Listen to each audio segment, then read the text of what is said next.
পুনর্বহাল মানি না মানব না হাততালি হবে হাততালি এই গোটা প্রকার পুনর্বহাল মানি না মানব না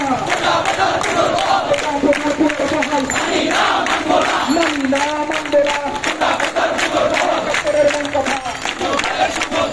এই action to action direct action গোটার বিরুদ্ধে ডাইরেক্ট অ্যাকশন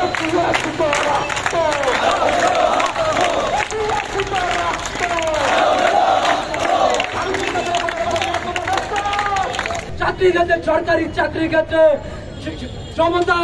সমতা নিশ্চিত করতে হবে কিন্তু বাংলাদেশ হাইকোর্ট যে রায় দিয়েছে ছাত্র সমাজের বিরুদ্ধে গিয়ে সেটা বাংলাদেশ সংবিধানের বিরোধী এই ন্যায্যজনক রায়কে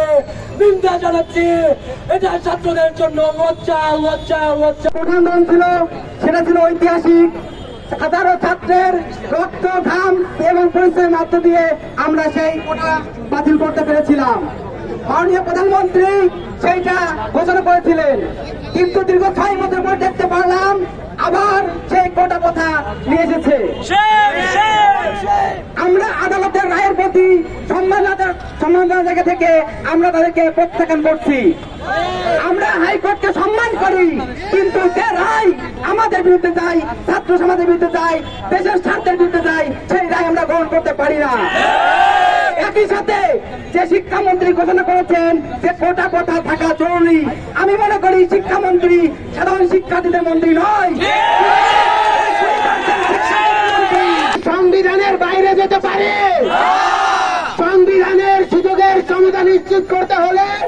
বৈষম্যের কোটা প্রথা কি থাকা উচিত বন্ধুগণ আমরা জানি বাংলাদেশকে যদি একটি